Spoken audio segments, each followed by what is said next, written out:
माफी चाहूंगी कि काफी लंबे अंतराल के बाद हम मिल रहे हैं। आज की क्लास में हम किसके बारे में पढ़ेंगे? पत्र लेखन के बारे में। किसके बारे में पढ़ेंगे? पत्र लेखन के बारे में। क्या होते हैं पत्र, कितने प्रकार के होते हैं, ठीक है। जो घरेलू अगर हमें किसी को लिखना हो तो कौन सा पत्र लिखा जाता है, पत्र में कौन कौन सी बातों को ध्यान में रखना चाहिए। तो चलिए आज की क्लास हम बिना समय व्यर्थ किए स्टार्ट। पत्र लेखन एक कला है, ये बात बिल्कुल सही है बेटा कि पत्र लेखन भी एक कला है, ठीक है। जैसे कि एक कुम्हार है जो मटके बनाता है, ठीक, तो बनाते तो काफी हैं लेकिन हर एक के अंदर कला अलग होती है। जो मटके होते हैं उसके बाहर जो कलाकृति की जाती है वो सभी की सेम नहीं होती। क्यों? क्योंकि सबके अंदर जो कला छिपी हुई है वो सबकी अलग अलग है। वैसे ही पत्र लेखन भी एक कला है। चलिए कैसे है ये कला जानते हैं।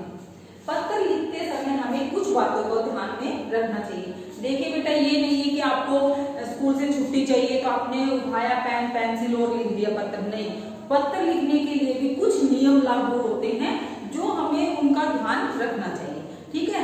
ऐसा ही नहीं है कि नहीं मुझे तो छुट्टी चाहिए और उठाकर लिख दिया पत्र। नहीं, उनके लिए भी जो नियम लागू है उनको ध्यान में रखना बहुत जरूरी है। जब आप नियम, जैसे कि मैं अपनी हर क्लास में बताती हूँ कि आप कोई भी टॉपिक पढ़ते हो उसके पहले आपको संपूर्ण जानकारी होनी बहुत जरूरी है। अगर आपने, जैसे हमने कारक पढ़े उसके नियम थे, ठीक है, लिंग वचन पढ़े उनके भी जो नियम है उनका पालन किया। आप इसी प्रकार जब हम पत्र लिखते हैं तो उसके लिए हमें कुछ बातों को ध्यान में रखना चाहिए, ठीक है। तो चलिए कौन कौन सी बातें हैं वो देखते हैं। नंबर 1 है पत्र की भाषा सरल व स्पष्ट होनी चाहिए। देखिए बेटा, जब आप पत्र लिखते हो तो उसके अंदर जो आप भाषा लिखते हो, जो आप शब्द लिखते हो वो स्पष्ट होने चाहिए। कैसे कि वो सब पढ़ने वाले जिसके पास आप भेज रहे हो जो आप कहना चाहते हो वो आसानी से समझ पाए, ठीक है, पहला नियम। दूसरा, प्राप्तकर्ता की आयु, संबंध, योग्यता आदि को ध्यान में रखते हुए भाषा का प्रयोग करना चाहिए। जिसको आप पत्र भेजते हो उसकी आयु, या वो आपसे बड़े हैं या छोटे हैं, ठीक है, उनसे आपका संबंध क्या है, उनकी योग्यता क्या है, उन सबको ध्यान में रखते हुए आपको पत्र लिखना चाहिए। ये नहीं है कि आप बड़े को पत्र लिख रहे हो और वहां आप प्रिय लिख रहे हो, ये भी गलत हो जाएगा, ठीक है ना।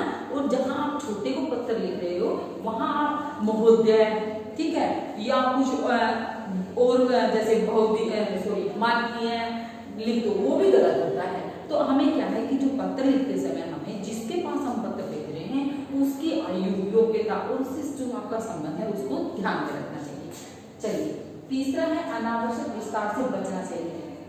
अनावश्यक विस्तार, इस लाइन का अर्थ है कि आप जो पत्र लिख रहे हो उसके अंदर मतलब इतना लंबा चौड़ा नहीं लिखा जाता पत्र। जो आपको समस्या है आप सिर्फ उसको लिखिए, ठीक है। जो अगर मान लीजिए आपको छुट्टी चाहिए वो आप एक लाइन में भी लिख सकते हो कि मुझे कल रात से बुखार है तो इसलिए मैं विद्यालय में उपस्थित नहीं हो सकता। अब आप उसको लंबा बढ़ाएंगे तो क्या होगा, वो एक अच्छा पत्र नहीं कहलाता। तो हमें अनावश्यक बातें न लिखकर सिर्फ अपने विषय पर ध्यान देना चाहिए जो हमारा पत्र लिखने का विषय है, ठीक है। 4th है पत्र में लिखी वर्तनी शुद्ध व लेख स्पष्ट होना चाहिए। ये बात बिल्कुल सही है बेटा।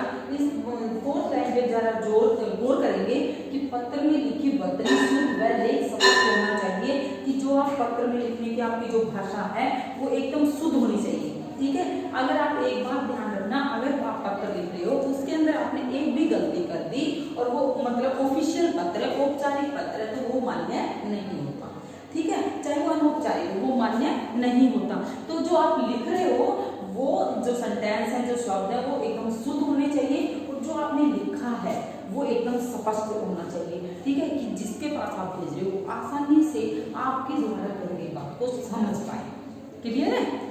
नेक्स्ट है पत्र भेजने वाले का तथा पत्र पाने वाले का नाम, पता आदि स्पष्ट रूप से लिखा होना चाहिए। देखिए, जो आप पत्र लिख रहे हो ना, जिसको पत्र लिख रहे हो उसका एड्रेस और आपका एड्रेस बिल्कुल स्पष्ट दिखाई देना चाहिए।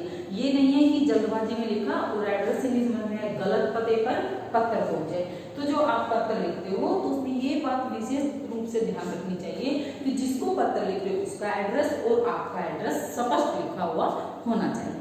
नेक्स्ट है पत्र के विषय से नहीं भटकना चाहिए अर्थात व्यर्थ की बातों का उल्लेख नहीं करना चाहिए। एक बार फिर से देखना, पत्र के विषय से नहीं भटकना चाहिए, अर्थात व्यर्थ की बातों का उल्लेख नहीं करना चाहिए, जो कि मैंने यहाँ भी बताया है आपको तीसरे पॉइंट पर कि पत्र का विषय, जो आपका विषय है पत्र लिखने का, ठीक है, आपको छुट्टी के लिए चाहिए, आपको फीस माफी के लिए चाहिए, आप स्वास्थ्य विभाग को लिख रहे हैं, ग्राम पंचायत को लिख रहे हैं, नगर निगम को लिख रहे हैं, और जो आप पत्र लिख रहे हो उसका जो विषय है आपको सिर्फ उसी विषय पर लिखना है, उस विषय से आपको भटकना नहीं है कि लिखते लिखते आप कहीं खो जाओ और विषय आपका कुछ और था और दूसरे विषय पर पहुंच जाओ। तो ये भी बहुत इंपॉर्टेंट बात है कि जो आपका पत्र लिखने का विषय है आपको उस विषय से नहीं भटकना चाहिए। चलिए, पत्र के कितने प्रकार होते हैं? मुख्य रूप से पत्रों को दो भागों में बांटा गया है, औपचारिक और अनौपचारिक। अनौपचारिक और औपचारिक। अनौपचारिक को हम ऐसे बोल सकते हैं कि ये हमारा घरेलू पत्र है। अनौपचारिक घरेलू पत्र होता है, औपचारिक बाहरी पत्र होता है, ठीक है। अनौपचारिक क्या है? घरेलू। घरेलू कैसे? जैसे हम अपने दोस्तों को, सगे संबंधियों को लिखते हैं। और औपचारिक पत्र है, औपचारिक पत्र हम अपने सरकारी काम के लिए लिखते हैं, जैसे प्रधानाचार्य को लिख दिया, ठीक है, स्वास्थ्य विभाग को लिख दिया, जल विभाग के अधिकारी को लिख दिया।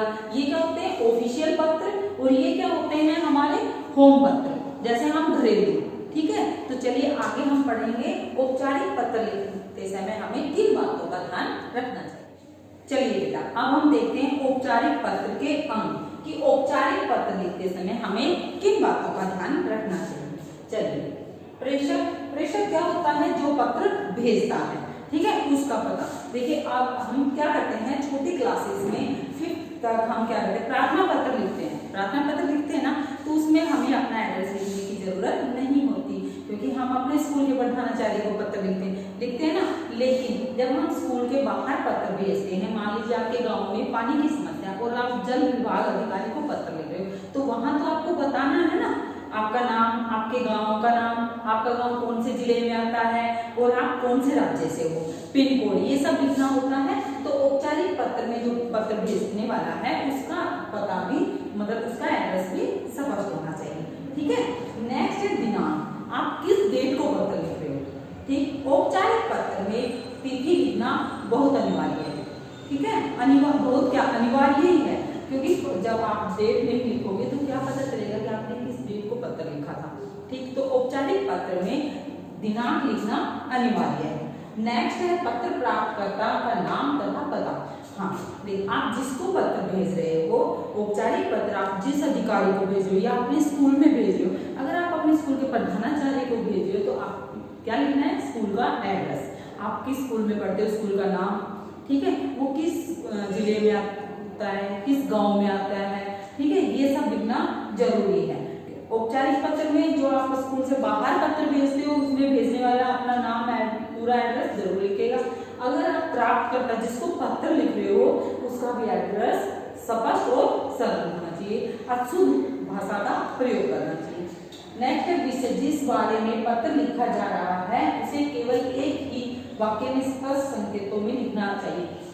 देखिए, जो मैं पहले भी बता चुकी हूँ आपको कि आप जिस विषय के लिए आप पत्र लिख रहे हो, आपको फीस माफी के लिए लिखना है प्रधानाचार्य को, आपको छुट्टी चाहिए 2 दिन की, ठीक है, या आप जल विभाग को लिख रहे हो, नगर निगम को लिख रहे हो, स्वास्थ्य विभाग को लिख रहे हो, कहीं किसी भी अधिकारी को आप पत्र लिख रहे हो, तो उसमें आप जिस विषय के लिए लिख रहे हो वो विषय आपका स्पष्ट होना चाहिए, लंबा नहीं खींचना चाहिए, कम शब्दों में और स्पष्ट भाषा में पत्र लिखना चाहिए, ठीक है। अगला है संबोधन। महोदय, माननीय आदि। औपचारिक पत्र में क्या करते हैं हम? संबोधन, जिसको पत्र लिख रहे हो उसके लिए आपको क्या यूज करना? महोदय या माननीय, क्योंकि वो हमसे बड़े हैं, क्लियर है। नेक्स्ट है विषय वस्तु। इसे 2 अनुच्छेदों में लिखना चाहिए। देखिए, जो विषय आप लिखते हो, ठीक, आपने मान लो छुट्टी के लिए लिखा है, तो आपका पहला विषय क्या होगा? पहला अनुच्छेद है अपने विषय या समस्या के बारे में लिखना। कि आप मान लो आपने स्कूल के प्रधानाचार्य को पत्र लिखा है और आपकी समस्या है कि आप बीमार हो और आपको 2 दिन की छुट्टी चाहिए, तो पहले विषय में हम क्या लिखते हैं कि सविनय निवेदन यह है कि मैं आपके विद्यालय में कक्षा 5वीं का छात्र हूँ या छात्रा हूँ, मुझे कल रात से बुखार है और मुझे मैं स्कूल में उपस्थित नहीं हो सकता, मुझे 2 दिन का अवकाश चाहिए। पहला विषय हो गया। दूसरा अनुच्छेद जो होता है, जो उसमें क्या लिखते हैं कि आप उनसे क्या अपेक्षा कर रहे हो, कि आपको छुट्टी मिलेगी या नहीं मिलेगी, ये आता है पत्र में दूसरा अनुच्छेद। तो उसमें आप क्या लिखेंगे, आप पत्र पाने वाले से क्या अपेक्षा रखते हैं उसे लिखें और धन्यवाद के साथ समाप्त करें। करते हैं ना पत्र में, ठीक है, मुझे 2 दिन का अवकाश चाहिए थे। आप क्या लिखते हो कि मुझे 2 दिन का अवकाश प्रदान करने की कृपया करें, मुझे 2 दिन का अवकाश प्रदान करने की कृपया करें, आपकी अति कृपा होगी, धन्यवाद। लिखते हो, इतना हम लिखते हैं ना औपचारिक पत्र में। जब हम पत्र लिखते हैं तो पहले अनुच्छेद में हम लिखते हैं कि हमें क्या समस्या है, किस लिए हम पत्र लिख रहे हैं। दूसरा अनुच्छेद बोलता है बेटा कि आपने जो पत्र लिखा है उससे, जिसके पास आपने पत्र लिखा उससे आपको क्या अपेक्षा है, जो आपने छुट्टी मांगी है वो मिलेगी, या जो समस्या आपने अपनी भेजी है उसका निवारण होगा या नहीं होगा। और फिर आप लास्ट में क्या बोलते हो, जिसके पास आप पत्र भेज रहे हो, जिसको पत्र आप लिख रहे हो, उनको धन्यवाद देते हो, ठीक है। और लास्ट में हम क्या लिखते हैं, अपना नाम और अपने सिग्नेचर, ठीक है। अगर आप प्रधानाचार्य को लिखते हो तो लास्ट में हम लिखते हैं ना कि आपका आज्ञाकारी शिष्य या शिष्या। शिष्या है वो लड़कियां लिखती हैं, शिष्य बॉयज लिखते हैं, ठीक है। और नीचे क्या लिखते हैं, अपना नाम। अगर आप किसी अधिकारी को लिख रहे हो तो आप क्या लिखोगे, भौदिया। क्या लिखोगे, भौदिया या भौदिया। भौदिया गर्ल्स लिखती है, ठीक है। और इनके नीचे अपने हस्ताक्षर करें, वह उसके नीचे अपना नाम लिखें, ठीक है। अपने साइन करें और फिर अपना स्पष्ट शब्दों में अपना नाम लिखें, ठीक है। इतना हो जाएगा। एक बार फिर से देख लीजिए कि कौन कौन से अंग हैं पत्र भेजने के। विषय लिखना अनिवार्य है, जिसको पत्र भेज रहे हो उसका पता स्पष्ट होना चाहिए। स्कूल के बाहर आप जो पत्र लिखते हो उसमें आप अपना एड्रेस जरूर लिखेंगे, ठीक है। और दिनांक, डेट लिखना नहीं भूलेंगे औपचारिक पत्र में। विषय मैंने बता दिया, संबोधन। औपचारिक पत्र में हम संबोधन कैसे करते हैं, महोदय या माननीय के माध्यम से, ठीक है। विषय वस्तु, इसको 2 अनुच्छेदों में बांटा गया है। एक में आप अपनी समस्या लिखते हैं, दूसरे में आप उनसे क्या अपेक्षा रखते हैं कि जो समस्या है वो आप उसका निवारण होगा, और लास्ट में आप उनका धन्यवाद करते हैं। और सबसे लास्ट में आता है आपके हस्ताक्षर और आपका नाम। तो चलिए अब हम औपचारिक पत्र देखते हैं कैसे लिखा जाता है। चलिए बेटा अब हम औपचारिक पत्र देखते हैं। यहाँ एक पत्र लिखा है मैंने, 1 दिन के अवकाश हेतु प्रधानाचार्य को पत्र लिखना है कि आपको 1 दिन की छुट्टी चाहिए, उसके लिए आप अपने विद्यालय के प्रधानाचार्य जी को पत्र लिखेंगे, ठीक है। तो जैसा कि मैंने पहले बताया, सबसे पहले क्या लिखना है आपको, जिसको आप पत्र लिख रहे हो वो एड्रेस, ठीक है।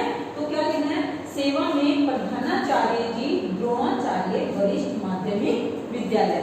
ये जो बच्चा पत्र लिख रहा है XYZ कोई भी है, वो कौन से विद्यालय में पढ़ता है, द्रोणाचार्य विद्यालय में, ठीक है। उसने सबसे पहले क्या लिखा, सेवा में प्रधानाचार्य जी, और फिर अपने स्कूल का नाम। स्कूल कहाँ है, मुबारकपुर गांव में, और गांव कौन से जिले में है, झज्जर जिले में, ठीक है। और ये पत्र किस डेट को लिखा जा रहा है, मैंने जैसे कि पहले बताया था कि दिनांक आपको लिखना है 9 अक्टूबर 2020,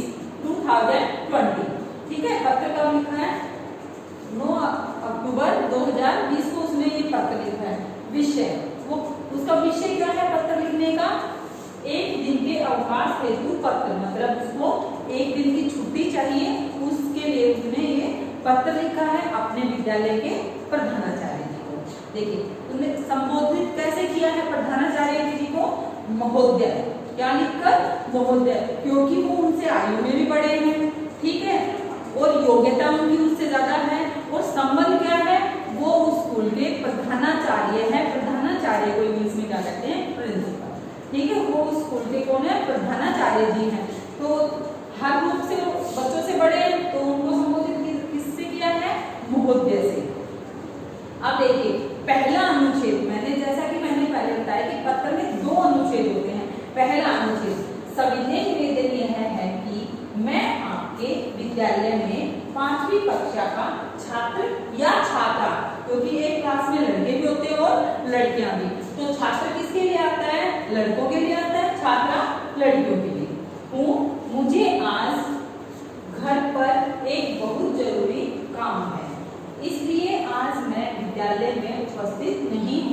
सकता। ये क्या हुआ? पत्र का पहला अनुच्छेद। कौन सा अनुच्छेद हुआ? पहला अनुच्छेद। अब दूसरे अनुच्छेद में उसे क्या अपेक्षा है, ठीक है, वो देखेंगे। सत्य, अतः मुझे 1 दिन का अवकाश प्रदान करें, करने की कृपया करें, करने की कृपया करें, आपकी अति कृपा होगी। देखिए, जैसे कि मैंने पहले बताया था कि दूसरे अनुच्छेद में आप जिसको पत्र लिख रहे हो उससे आपको क्या अपेक्षा है कि किस विषय पे, जिस विषय पे आप पत्र लिख रहे हो आपकी वो समस्या सोल्व होगी या नहीं, और आप लास्ट में क्या करेंगे? उनका धन्यवाद जरूर करेंगे। तो यहाँ लिखा हुआ है धन्यवाद, ठीक है। एक बार फिर से देख लेते हैं कि पत्र में 2 अनुच्छेद होते हैं बेटा। एक अनुच्छेद में तो आप अपनी जो आपका विषय है वो बताते हो, दूसरे अनुच्छेद में आप उनसे अपेक्षित रहते हो कि मुझे इनसे क्या अपेक्षा है, जो आपकी प्रॉब्लम है वो सोल्व होगी या नहीं होगी, और उनका धन्यवाद करते हो। देखिए, सविनय निवेदन यह है कि मैं आपके विद्यालय में 5वीं कक्षा का छात्र या छात्रा हूँ। मुझे आज घर पर एक बहुत जरूरी काम है, इसलिए आज मैं विद्यालय में उपस्थित नहीं हो सकता या सकती, ठीक है। अब यहाँ से क्या आता है? पत्र का दूसरा अनुच्छेद। अतः मुझे 1 दिन का अवकाश प्रदान करने की कृपया करें, करने की कृपया करें, आपकी अति कृपा होगी। और लास्ट में उनका क्या करना है? हमें धन्यवाद, धन्यवाद। अगर आपकी लाइन यहाँ खत्म हो जाती है, मतलब यही आ जाता है कि आपकी अति कृपया होगी, तो धन्यवाद को आप यहाँ लिखेंगे, ठीक है। कि कभी भी आप जब आप औपचारिक पत्र लिखते हो और उसमें आप ये लाइन लिखते हो कि आपकी अति कृपा होगी या होगी, ठीक है, तो आप क्या करेंगे? धन्यवाद उसके नीचे आएगा, उसके साथ नहीं आएगा। लास्ट में क्या लिखना है आप? जैसा मैंने बताया था कि अपने हस्ताक्षर और अपना नाम। तो आपका आज्ञाकारी शिष्य या शिष्या, आपका आज्ञाकारी शिष्य या शिष्या। लड़कियां अगर लिखती हैं तो आपका की जगह क्या हो जाएगा? आपकी। क्या हो जाएगा बेटा? आपकी आज्ञाकारी शिष्या। और अगर लड़के लिख रहे हैं तो आपका आज्ञाकारी शिष्य, ठीक है। नाम, आपका जो नाम है वो नाम लिखेंगे, कक्षा आप कौन सी कक्षा में पढ़ते हैं, और रोल नंबर, ठीक है। समझ में आया? एक बात हमेशा ध्यान रखना बेटा, जब भी आप औपचारिक पत्र लिखते हो कोई सीक्वेंस में आता है, कोई भी लाइन आगे या पीछे से स्टार्ट नहीं होती है, ठीक है। वो नियम जो था कि हम सेवा में यहाँ लिखते थे, प्रधानाचार्य, स्कूल का एड्रेस यहाँ लिखते थे, ठीक है, फिर विषय और महोदय यहाँ लिखते थे, सभी में पीछे से स्टार्ट होता था, वो रूल चेंज हो चुका है, ये बात ध्यान रखना। तो चलिए एक बार फिर मिलूंगी नई वीडियो के साथ। अगली वीडियो में हम किसके बारे में जानेंगे? अनौपचारिक पत्र के बारे में। अगर आपने मेरे चैनल को सब्सक्राइब नहीं किया है तो प्लीज मेरे चैनल को सब्सक्राइब करें। अगर वीडियो अच्छी लगे तो लाइक करना ना भूलें, अगर वीडियो अच्छी ना लगे तो डिसलाइक कर दें, ठीक है। तो चलिए फिर मिलते हैं, तब तक घर पे रहिए, सुरक्षित रहिए।